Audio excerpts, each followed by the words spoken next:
Okay. So, how's it been? It's been going really well. It's been well. It's Good. been, yeah, a good journey. A good journey. Mm-hmm. Yeah. And so, in understanding where I am in this journey, Mm-hmm. I have to tap into you so much more, and understanding You got it. your story, your journey, the history, the culture, all of the things. Mm-hmm. Mm-hmm. So first, I just want to say I'm so thankful and grateful for you being here. Well, look And at doing you. this interview with It's me. destiny. Thank the ancestors. I say, for sure. And I am going to do a quick plug and just say thank you to Kia Amin, Julie B. Johnson, Soroya Corbett, and the Dancer Citizen for allowing us to capture this prolific story and then be able to share it with the larger dance community through Dancer Citizens publication. Um, Mm-hmm.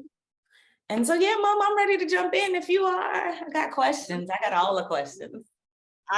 I'm ready for you. I think I am. So yeah, I just want you to tell me a little bit about yourself and your introduction into dance. Okay. How did you come into dance? When did you fall in love with it? Is that, simultaneous or synchronous process, or, how did that evolution happen? Well, I have to first thank the fates, the ancestors, the spirits, for bringing me into a family that was a mixed family. Mm, My grandfather was Jamaican. My grandmother on my mother's side had a lot of Native American Indian in them. Um, and then in my on my father's side, there was traditional Shebro people, and my grandmother on that side, who I only met like one time when I was very very little. She was the matriarch. She was the really the head of the village, mm, and she was the consort, you know, mhm, to everybody and the mediator. So I know I got some of that from her. Um, so when they met, that even that story of how they met has always been, as I've grown older, more of a flashpoint for me mm, because here's this very high yellow black woman that in Africa people thought she was white. She meets this beautiful velvet jet black man from Sierra Leone, mm, and at the University of Chicago, and then they left and went to Sierra Leone right after World War II when the German warboats, submarines, were still in the Atlantic, and they were the only black people on the ship, on a cargo ship. So very adventurous folk, and so I was born in Sierra Leone mm. and spent the first 13 years of my life there.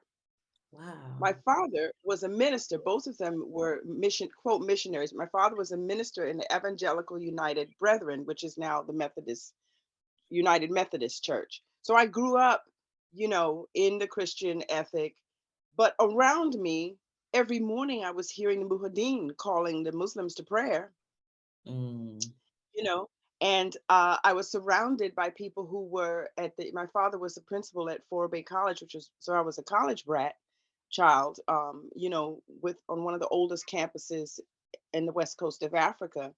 So he was a philosophy major, spoke many languages, and so it was very interesting. Post this is pre Sierra Leone independence.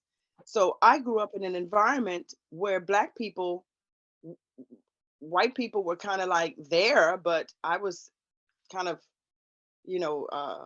embraced by very strong black people. And I had an aunt who I thought didn't have any legs or feet because she always wore the grand boo outfits, and she seemed like she was just floating every time I saw her. She was just constantly floating around, uh-huh. and so that has stayed with me as an adult. Mhm, That image. mhm, So then there were memories of, as I'm writing my memoirs now, there's memories of uh, Boxing Day, which now a lot of that has been messed up with drugs and everything else that's happening all over the world. But when I was in Africa as a child, 13 years there, things were much more delineated. The African traditions were clear, the European traditions were clear. Mhm. Now everything's gotten kind of mushy mushy. Yeah. But I really remember being on top of my father's shoulders and him taking me off the mountain downtown into Freetown. Mhm. Um, and uh, when all of the mass dancers and the musicians came out, and each cohort had their own music and sound, and cow horns being blown, and I'm sitting very young on top of his shoulders. That all I'm giving you things that to help you understand why I'm who I am, because Ashe. these are the ingredients that went into the stew of who I became Yes, as an ma'am. artist. Um, and so those were memories. And the fact that my father was a minister, but I remember him and my uncle, on Sunday afternoons after church, right? They'd Mm. be sitting at my house in the living room in our home up on the mountain, so there's a breeze coming through, Mm. and but they'd be drinking beer and eating smoked herrings, and Okay. I and joking and clowning and very unministerial. So like I have those memories of the fact that Mhm. spirituality and laughter go together. Ashe. Ashe. They go together, Ashe. and so that was something else. So and then he had an opportunity to go represent he was very much a part of the Sierra Leone planning for in the government for independence, and before that he went to Israel to represent Sierra Leone at a conference on the health of children. And there's a book that came out that talks about this African man who got up at the conference and talked passionately about the infertility rate of African babies, you Mm. know. And that was my dad. And in fact, when on his way back, the plane crashed with 63 people on board and he died. He was only like 47 years old. Oh, wow. And I that whole period of my father dying and in such a shocking way, and then learning later his legacy, and I'll tell you in a minute how that tied into the research that I'm doing now, is that he is very much present in my life, Ashe. as I've identified more and more what I want to be and who I wanted to be. Mm. He has always boosted me. I definitely know that now for sure. Um, so anyway, that's kind of, and then my mother sent me to an English boarding school in Mm. Penzance, Cornwall, England, I'll have you know. And I stayed there long enough to have an understanding that I can use access now about what it means to be a minority Mm. amidst a bunch of white English people in England, and to really feel to have to tap into my identity and as a young child, so I could survive some of the cultural brutality that I was faced with in Mhm. that scenario. Then came to Milwaukee because she had to get a job, Okay. and went to uh, Custer High School, where I was again the anomaly. Mm. Okay, because there I had this little afro, which was I was like one of the first Black women to introduce the afro, what we call the freedom cut. You know, Okay. that's people forget their history. It's like this natural hair was it couldn't be called just a natural because nobody wanted to say that, but so they associated it because it happens that most of the women who were in the movement had their Mhm. hair cut. Odetta and Nina Simone and all of these Yes, yes, yes. people weren't into the dread so much at that time. So I got ridiculed. I was an anomaly. I didn't fit in the high school, didn't go to the prom, was just basically, and I had a very thick British, quasi-British African accent at the time. Mm-hmm. And I worked really hard to lose that because I was ostracized for it so much. Mm-hmm. Um, and so that gives you the kind of wide span of that period of my life. Um, and I felt I have always been in the I'm looking at this one book, The Life of Colin Turnbull, who was an anthropologist. Actually, it's kind of a weird book, but anyway, the title of it is In the Arms of Africa, right? And I'm Mm-hmm. thinking to myself, I have always been in the arms of Africa. Mm-hmm. And I think that's been our struggle as Black people, is to return back to the arms of Africa, however inconsistent those arms may be at times, and however confusing those arms may be at times. Mm-hmm. And this is not to be confused with being with African men, rather than just have to be specific. So that's, Mm-hmm. that gives you a little bit of the pre part of what made me. My mother being West Indian, we ate a lot of West Indian, West Indian, African American food. So I grew up really appreciating and enjoying all of that. And so I have all of the smells and the sounds of Africa as a child growing up. I have all of that memory is Mm-hmm. there. I see. Can you talk a little bit about how you came into dance? Um, Hmm. and sort of like like your dance training, your predecessors, that sort of space of who you trained and studied with. Because I know just from the little bit that we've talked about that you stand on the shoulders of some giants, and that Yeah. connection Yeah. and like us documenting and having that history and story is really important to me. But and Mhm. to our journey here of dance in the States, of Mhm. Black dance in the States. Yeah. Um, well, I would say that I got turned on to the concept of dance not being separated from music because of being on the shoulders of my dad.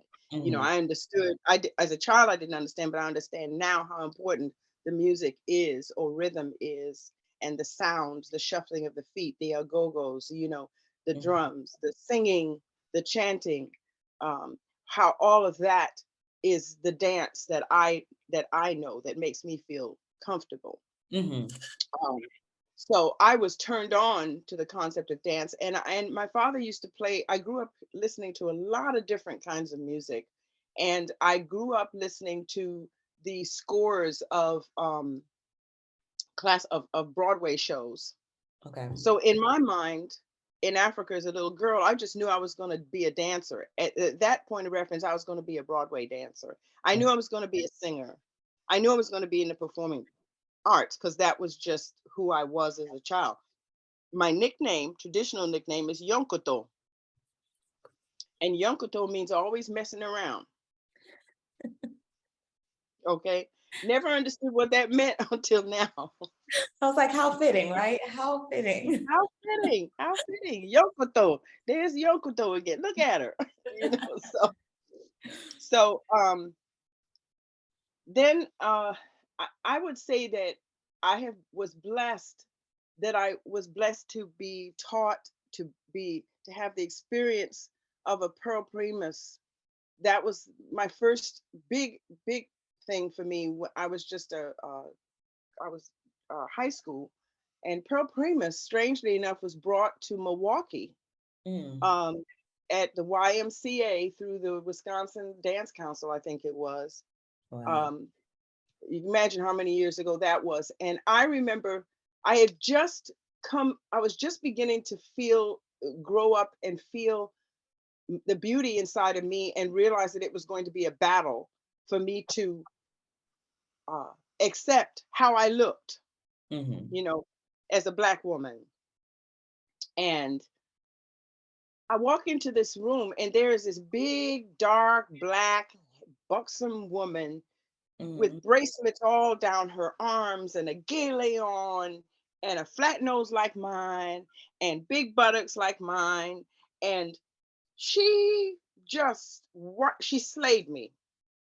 She just totally slayed me. I was like, who is this woman? You Mm. know, and then after she left, I remember reading about her, looking her up, and and in those days we didn't have like internet, so let's go to the library and dig, dig, dig, and found out who this woman, this Pearl Primus was, and I said, this is not an accident that I have had this opportunity to. I wish I could have talked to her more, but that see, this is the thing people don't realize. If you teach from a place of integrity and honesty, somebody could be in that class that only meets you for that one time, Mhm. but that one time, if it's spiritual and purification is there, Mhm. you may have totally turned that person around, Right. and they may never meet you again. And Pearl Primus did that for me. She Mm. is definitely the person that spiked me into going into this as a profession, That's because I was able to see in her that it was possible. wow. Okay. So then, um, down the road, I had a chance. My husband, ex-husband, and my daughter and I we went down to East St. Louis and made an appointment and went in to visit Katherine Dunham in her home. Mm. And I remember she was not that well at that time. She was having trouble walking and her hips and everything, but she came down and she didn't hardly speak. She just came down and sat in the living room and said, "How are you?" and told me to tell her my story and blah, blah, blah. Not much of a conversation. She basically kind of stared into space a lot. Mm. Okay. Um, but then through the years, I had started studying her and reading all the books about her, and also had an opportunity to go down there when in one of her dance conferences, Mhm. and that's where I met Morcham, Okay. you know, who she had brought from Africa, and he and I developed a long-term friendship. Um, but it was after I had the opportunity to spend a night, a whole night. She stayed at my house, was with Lavinia Williams. And Mm. when I realized, I found out that, see, Catherine was on such a high spiritual level of her path as a mambo in the Haitian religion. Mhm. She was not as approachable because it's like sitting with a monk. You know what I'm saying? It was like going to visit the Dalai Lama.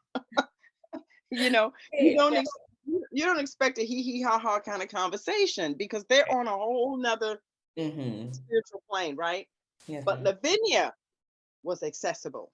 Mm. And Lavinia didn't go, she chose not to become a mambo. Lavinia went into initiation, but she didn't go that far Okay. because she wanted to have accessibility to her students at a Mm. different kind of a level. Okay. Mhm. And Lavinia, we brought her in. I have a tape of her and pictures of her when she joined in with us and did the Yanvalu, you know. Um, she that night, I only had one night with her. We sat up all night at my kitchen table and watched the sun come up. And we talked about not so much the dance. She talked with me about being a woman and matriculating into my womanness and art, and how the art fell and fed that, and Mm. how the womanness fed the art. Ashe. And she taught me, she told me about the demons that would come after me, you know, the demons that are the demons that don't really know that they're demons, which are the worst and most dangerous kind. The personalities that come after you Yeah. because they're threatened by your magnificence, Mhm. by your deliciousness, right? By Yeah. your integrity and and all of those things. So yeah, so they would come around and try to sabotage you, to lay you down, to under the guise of many different things. Mhm. And turn you off your path. So that experience, you know, was like totally unbelievable. Lavinia had a soft spoken voice, but was incredibly powerful, Mm, incredibly powerful. Chief Bay was another one of my teachers, you mm, know, mhm. um, with that rough, dark, deep kind of voice, used to cuss like you know what. Um, Strong, supportive. I remember when I created the all women's drum unit and he came to rehearsal and we played it for him and he says, "Y'all on a whole different place." And it was like, and he said, "Don't let nobody tell you that you can't be no drummers, that you can't this." And then he taught us the baya Mm, by the Kikuyu women just to prove, and he taught this to us in front of the male drummers in the company to support me. He said, "This here I learned from the sisters, the Kikuyu women." And mm, that I built that into the Wanamke drum orchestra, which I still have in my head, that mm, whole thing that we did.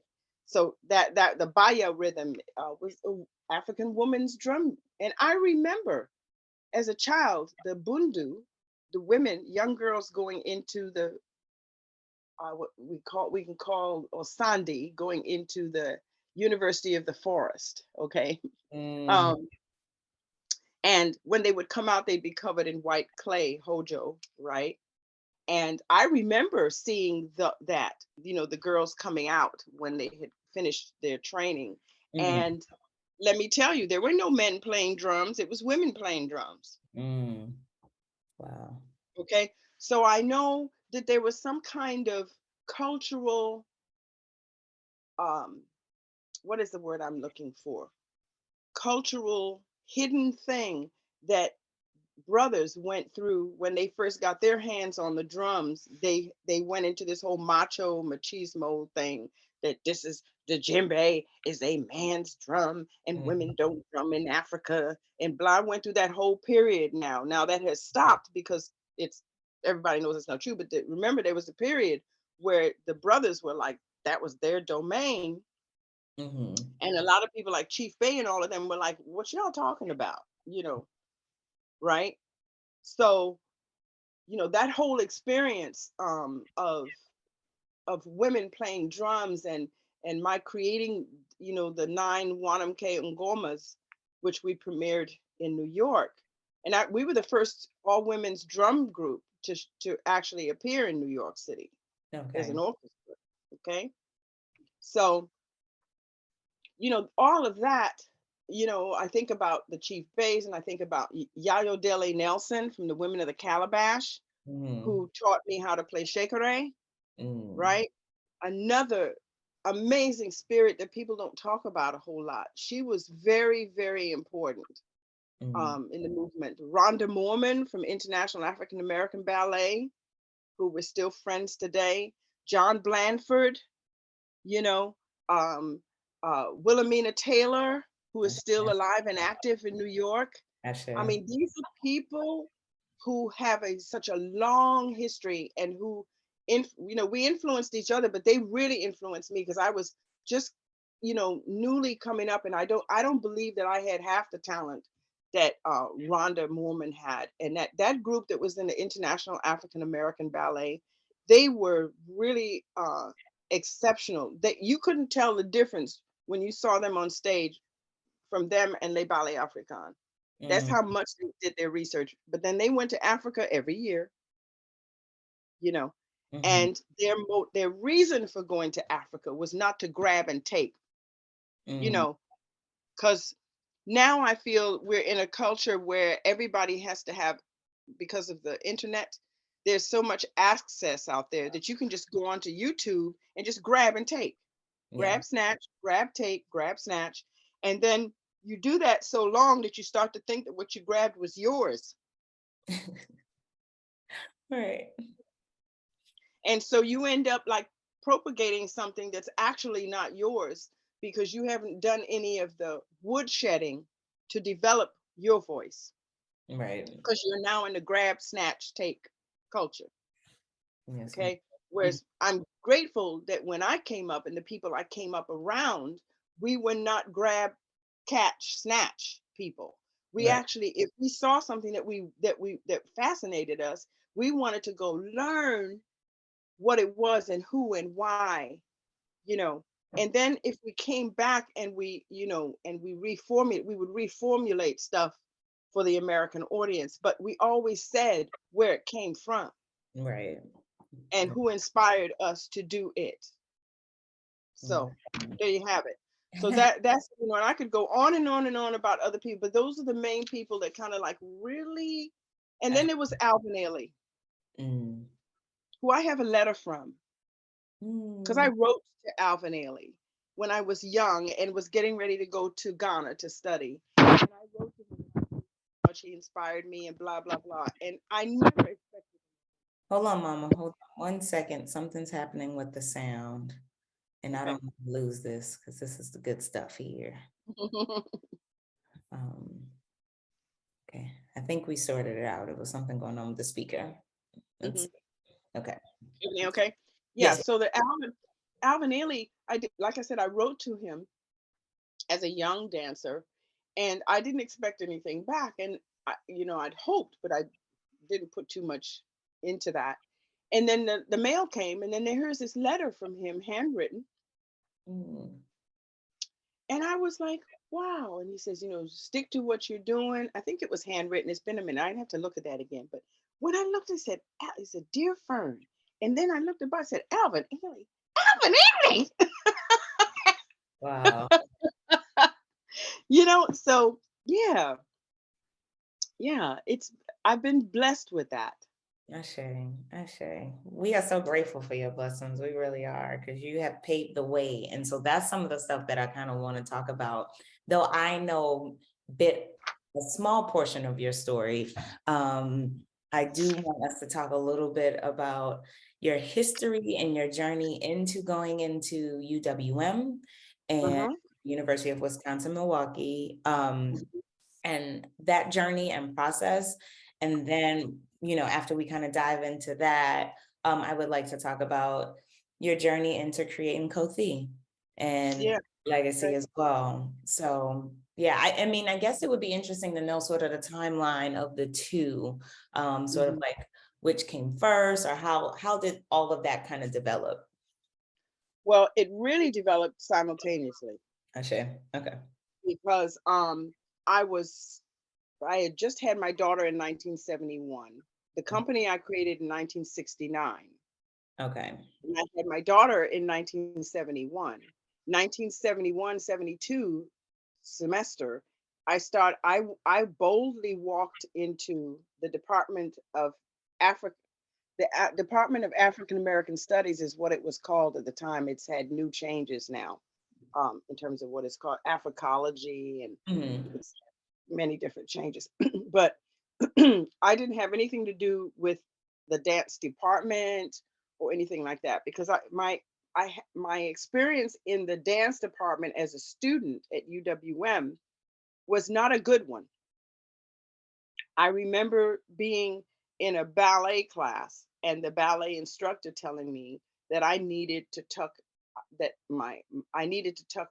my tuck in at the bar. And it ended up with my saying to him in front of the whole students, I'm already tucked. That's my ancestral butt you're talking about. And he didn't know what to do with that answer. I had an afro way out to here, Angela Davis style at that time. And he didn't know what to do with me. And when I said that, I said, my butt is already tucked, you know. And so I was so incensed that had such a powerful effect on me that I literally stormed out of his class. So then that was interesting. And at the time, he was teaching an African dance class as a white instructor, and the class was called Primitive Dance. That should tell you everything, right? So I didn't go to the dance department. I went to the Department of African American Studies, and I said, I've looked at what you all are teaching here, but you have a major gap and a hole in this process as you teach African and African American history, because you don't have the dance in here. And Mm. that is how we as a people communicate ourselves. That's how we celebrate ourselves. So you got all this other stuff going, but there's no movement. Mhm. So they said, okay, you want to teach a class? I said, sure. They gave me a 3 hour slot at night with no drummer. Okay. And I taught that for like 2 years or whatever in the basement of Mitchell Hall. And the Mm. class got really big. And I guess, and it's just me and a tambourine and a stick. And part of what I taught was some lecture stuff, some informational stuff. Then we'd get up and dance, and then we, pretty much my format that I use today. Then we'd sit and do assessment and communication. And the dean in letters and fine arts dean happened to be walking through Mitchell Hall in the basement and peeped in and saw this class. So being at that time, well, it still is, numbers are important in terms of your budget. How many Mhm. students do you have enrolled, blah, blah, blah. Mhm. So from a selfish standpoint, he goes into a dean's meeting and says, where who is this woman teaching in the basement, of Mitchell Hall? Because she's got a huge class. It's a dance class. And so the dean of letters and science and the dean of Peck School of the Arts had a tete-a-tete. And the dean of the Peck School of Arts said, I want her. She should be in the dance department. Mm. So that's how I got into the dance department. I And share. for 7 years, I taught this beginning African dance class, no tenure track, no nothing. You hear me? Mm-hmm. 7 years they got from me, and then they decided to put me on tenure track. Mm-hmm.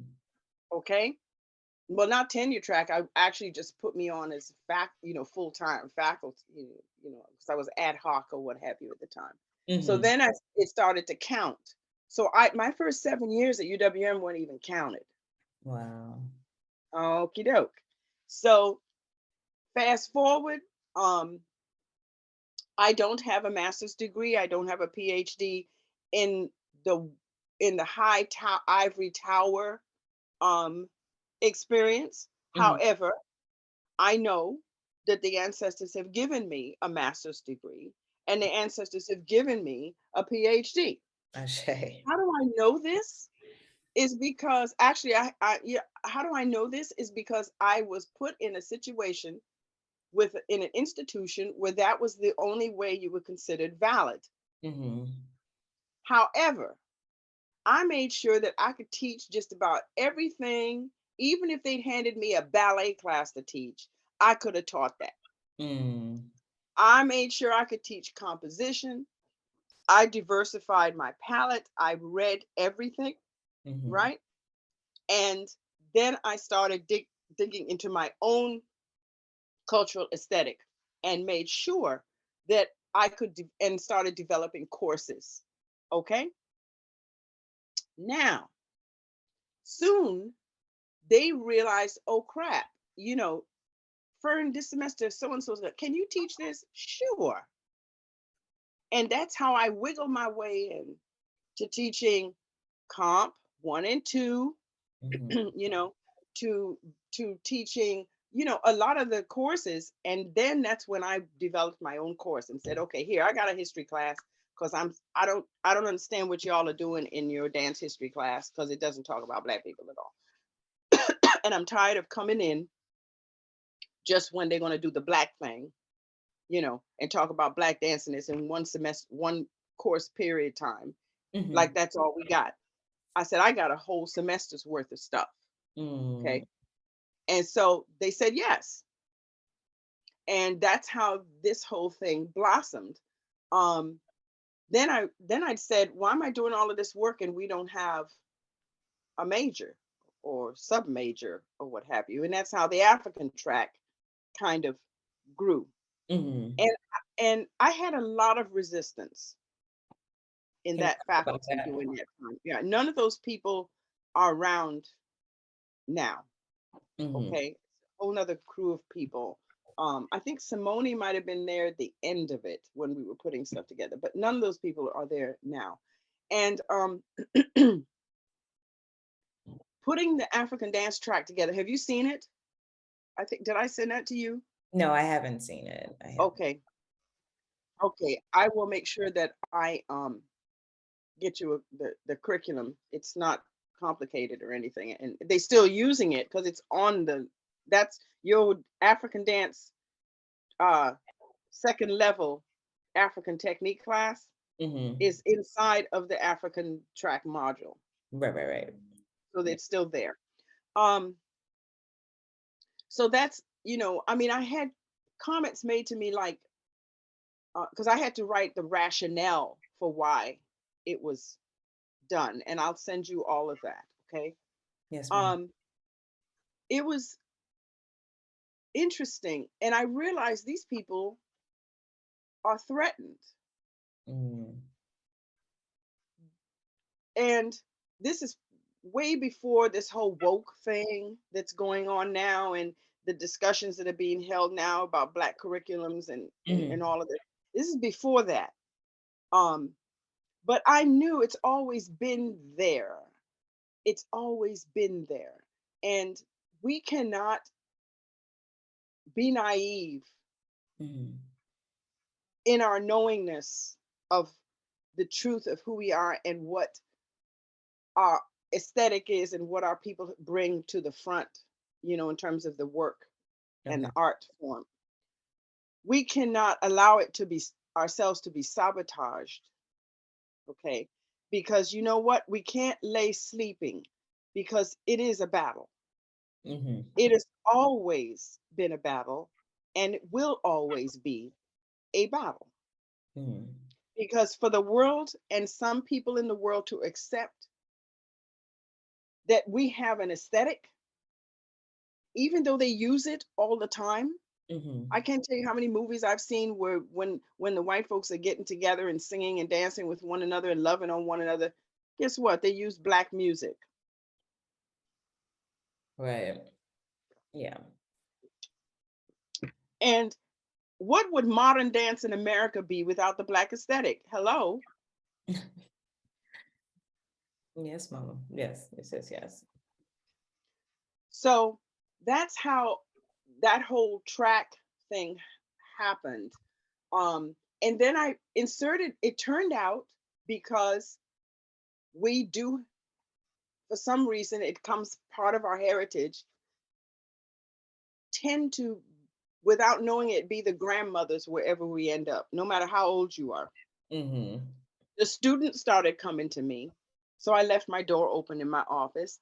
And then the faculty started coming to me when they were having problems. And I said, well, if I'm going to be doing all of this in the faculty meeting, I said, we need a department mediator. I'm going to be it. Mm. And I want the title. Okay. I want the title. So for a while there, I was the like department mediator Hmm. and actually kept the department from getting into a lot of trouble and a lot of students getting into a lot of trouble because breaking it down it's like, yeah, you mad at such and such teacher, but did you turn in all of your homework assignments? No. Right. Right. And Mhm. then I would have to confront faculty members, and I mediated between faculty members, and Mhm. then I moved up to being a mediator for the Peck School of the Arts, Oh, wow. the dance component in the Peck School of the Arts. So I got to see a couple of cases. And then I got moved up to the chancellor's office to work on mediation with some of the faculty issues that were going on that was much more heinous. Okay. Mhm. Um, so I learned a lot through that experience. Um, and then I just, at the same time that that was going on, Ko-Thi was flying. Here's How, this little African, go ahead. yeah, I'm just like, how did Ko-Thi come to be? Like, I want to start at the origin, mama. Like, how did that Well, happen? Yeah. 1969, I had just come back from studying with the National Dance Company in Ghana. Okay. And I remember sitting on, I'd gone to Elmina Castle. And I remember the tour that we went through, and the brother who was giving the tour, he said they, whenever he was referring to the people who were in the castle and then moved onto the ships and whatever, he would say Mhm. they. He never said we Mm, were. And so there was it was obvious that somebody else wrote his script, and but he didn't identify with the script. right. And I ended up going outside, sitting on the beach outside of Elmina Castle and just watching the waves coming in. And Mhm. I said, this is, I literally prayed and to the ancestors, and it was like, I feel drawn to being a connector, okay, but I don't know what this means. Mhm. I know I love to dance and I want to help me understand what I'm supposed to do. And it was came very clear. Go back home to the United States and use your dance as a means to connect the continent because I felt that there was ignorance on both sides, That's right. okay, about the true story and identification. And that's how Ko-Thi started. I came back and I started working with a group of young people in the basement of a church.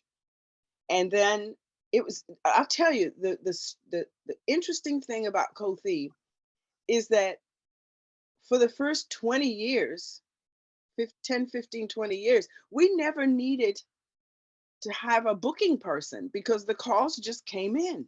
Mm, mhm. It was like the door opened, and so it went from being a little club to I remember when I said to myself, and I found that in one of my diaries, this is too much work. This is too much work for it to be a club. And then I remembered all my experiences, and Rodgers, Lord have mercy, how could I've left his name out? No. Rodgers was a major impact in Mm, person that impacted me in understanding that an African African American dance company can be a business and can be run like a business. that's right. That's And right. he taught me that. And so I put all that together and I was like, oh, okay. So yes, let's turn this thing into a real business. So we're not a folk dance company anymore. Mhm. We're not a club. This is going to be a business. We're going to get a board. I'm going to get a board of directors and learned what that was all about. And we're going to get a 501c3, learned what that was all about and how that opened up access to grants, etc. Mhm. What a 990 is, and Right. why that's important, and Mm, quarterly tax reports and uh, uh, workman's comp. What is all of that? right. And the discipline that you have to rise to the occasion of not just coming into the dance studio just because I'm a brilliant dancer and just because I'm the best choreographer on the planet, but if I don't have a business sense, it isn't going to mean anything. Mm, mhm. So who's your target? Who do you want to reach? Why do you want to reach them? What is it they need that you can offer? That whole dialogue then Right. becomes the marketing strategy and the development strategy and the Mhm. da-da-da. And then get people if and then the most important thing is how did Ko-Thi come about and be 50 plus years now That's and right. have at one point an $800,000 budget, Wow. and now the budget is like $272,000 budget Mhm. because shit happens, you know, and you got to be able to ride it. Yeah. The typhoon comes in and you got to swim like all you got. Mm, Hold on to the palm branch, wait for the flood water to go out, and mhm. then get back on and start it again. And that's where we are. And we've had a series of those, right? That's right. Um, but we've been there to the top of to one of the top, close to the top of the mountain. We know what it is in the 90s to be an international and a national touring entity. I know what it is to have a stall of dancers, 14 of them getting a check 8.5 months out of the year. You Mhm. know, I know what that is, and I know how hard that was to sustain. to Mhm. the point we couldn't sustain it through the economic crash that happened, right, in the early 2000s. And it's been just trying to hold, just keep our heads, a chin up above the water ever since all of that. Some sabotage that we had to survive. And, I don't want to get into all of that, but I can tell you if you're successful, they coming for you. Mhm. Gotcha. So keep your books clean, your head clean, they coming for you. And flashback to my all-nighter with Lavinia Williams. She Mhm. told me all about that. Right. Okay. So I was ready for it. Gotcha. Gotcha. And that's how the company came about. And the other thing is, as a choreographer, I looked around and I saw what everybody was doing, but I was also fascinated with, I guess, from being on that beach at Elmina and sitting there and seeing the Atlantic Ocean and realizing what we went through, to go from this point to across the sea. um that there was something special in the middle. If you if you went up in the sky and could look down, and you could see what we now call the diaspora, the middle passage Mhm. and the diaspora. And so I became fascinated with what would happen if an element from here was researched and here was researched and here was researched, and it got put together. And I Mhm. was working at the time with a great musician, and a thinker. My musical director was Duma Safir, and he was in the same spot of thinking that I was, you know, that there everybody was doing the traditional dances from different places. We didn't need to get in that because we had people already, like International Afro American Ballet were really doing a great job. So we ended up with a piece called Juba, which Mhm. is what we presented in New York City, and we put them in white tuxedos with Mhm. choker toe pants and vests and top Okay. hats and white gloves, Mhm. right? Mhm. Drummers had on tuxedos with white tennis shoes, kufi hats, right? Mhm. And we took the Juba rhythm from Haiti and we put it with DJ Ouba from the Francophone countries, Juba, and Mhm. then we linked William Henry Lane, Pat and Juba, Ah, and it was all related. And that became this Juba piece that we did at BAM. mm. And that's what fascinated me about your work, Zakia, because when I saw the work that you submitted in Mm. your package, I saw you doing that. I saw you kind of being free enough to take from here and take and really be, look, Picasso did it. He was influenced by African art and became known as the father of Cubism, which is a lie. But I'm saying Mhm. that he literally stole the African cubist way of looking at the human form Mhm. and form and turned it into his work. Right. So why can't we do it? Yes, ma'am. Understood. As I'm listening to you, I'm like, yep, yep. This is why you said it was destiny, and that why us meeting and connecting was not by chance, because Mm-mm, as I'm listening to you talk about that, and especially during that time, right, during that time frame where we've had conversations about it, it's just that, as African Americans, it was this sense or this movement to go ahead and preserve culture and reestablish the connections and links between, us and the folks in the diaspora, whether we're looking at it through a particular lens of either traditional West African or Afro-Cuban or Afro-Brazilian studies. And for me as a being, I'm like, well, I'm influenced by all of it, right? I am a mhm, child of the mhm, diaspora. And so where do we find the agency to be able to create mhm, and pull from all of those resources? And so that has been sort of like for the lack of a better word, the impetus of my work. And so then to hear and see and witness you doing this, several decades before me is like, yep, this was supposed to be. This is exactly where I was meant to be. This is how it was supposed to happen. Because, I needed this connection and, to understand more, about where I am, especially here in the city, the culture here, what It's foundation very. has been laid, right? Mhm, The mhm. sweat equity. And yeah, Yeah. but I'm not naive enough to think that because sometimes somebody says, well, why did you stay in Milwaukee? Mhm. Because I never thought of going anywhere else because there was always a need for me to be here in Milwaukee because sometimes where you stay Mhm. and uh, to do your work, on one level I've had a certain kind of freedom because I was not in that kind of East Coast New York competitiveness that was going on, which I didn't feel would help me. Mhm. I didn't want to be in a battle with other dancers. Right.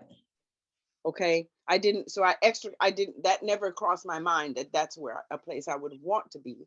The second thing is that sometimes the work that you have to do, most times the work that we have to do in terms of propagating our culture Mhm. is being delivered in a community or to people who literally don't know and don't, as a result, sometimes don't even appreciate it. Mhm. And but you don't stop because that's the reason you're there. Yes, that's the And chart. and it's not for everybody, but Mhm. that's why I stayed here because a Ko-Thi dance company without, I mean, when I tell you the thousands of people and families that Ko-Thi has influenced, you can go to the grocery store and have on a Ko-Thi t-shirt, and somebody's going to stop you and say, Ko-Thi, my mama used to bring me that. My mama used to go, and or somebody's going to walk up to you at the gas station because you got on a Ko-Thi Dance Company shirt, and they'll say, hey, is Fern still around? You know what I'm saying? It's like I took classes in like 1972, Right. at such and such a school, and they still remember that. Mhm. So you are where you are. How does this thing go? Bloom where, wait a minute, hold it. Uh, bloom where you are planted. Mm. Ashe. So until you get unplanted and put in a pot someplace else, just bloom there. Be the weed that comes up through the concrete. Ashe. Yes, ma'am. And for me, let me say this now so you'll have it on record. I don't want to be a footnote Mm. when I am an end note. Ashe. See? And what I recognized in you is that you ain't no footnote. Thank you, Mom. You are an end note. And at this stage, at 75, I am interested in having around me end notes because that's how the legacy moves on, Yes, ma'am. right? Yes, ma'am. Yes, ma'am. Listen, I got so much here. I'm sitting here like I gotta process everything you've just given me, and there's so much more that we're gonna dig into. I really feel like this is gonna become a series. It's gonna become a series of talks with you, Mama. Mhm. Like, I, we are only starting to scratch the surface Oh, here. I know. Um, I'm just figuring out myself. That's why it's going to be a funny journey because I literally am. Things are happening every day. There's this there's this African proverb that says, "When an elder dies, a library burns to the ground." mhm, mhm, mhm. And And that keep is that in the front of your mind because one day you're going to be the next elder. Ashe. Ashe. when I'm gone, Carrie Alm was already gone. Mm-hmm. When I'm 75, most of my peers are gone. Chief Mm-hmm. Bay, Chuck Davis, Alvin Ailey, Yeah. they're gone. Right. So when I'm gone, you're the next. You and the Demars and all of you guys, you're the next Yeah. libraries. Yes, ma'am. Well, we still got to collect a lot of your stories. We got some more book writing to do before you go. So we're going to have to schedule Well, you can plenty more of these interviews, and we're going to you create a you whole series. you've inspired me um to get back to it, because I have to admit that, well, it has a lot to do with being gone over the summer, getting COVID. Mm-hmm. I'm just really now, COVID kind of wiped out my energy, you Mm-hmm. know, and we're in the process of reorganizing Ko-Thi a little bit, not a Okay. little bit, a lot, because to move past COVID into whatever the funding is going to look like, and these are rough times. Um, just don't put both feet in the water at the same time. There's an African proverb that says, "Do not test the river's depth with both feet." Mm. I love these African proverbs because they get straight to the point. I Just, just, understand. just, don't test it with both feet. Yes, ma'am. And regarding you at the university, I kind of hate this saying that says, God won't give you nothing that you can't handle, because sometimes it's like I need to smack God, because it's like, don't you see that I can't handle all of this? Like, can we make it? Like, just for a minute, God, can you like just give me a breath? Yeah, a little grace, a little grace. Just a little bit of grace.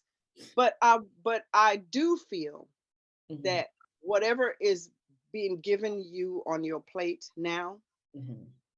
you can handle it, Sakia. I say, thank you, Mama. Thank you, Mama.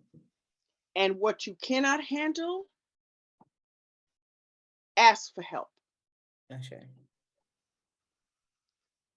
If you don't ask for help, that's when you get into trouble. mm. Yes, ma'am.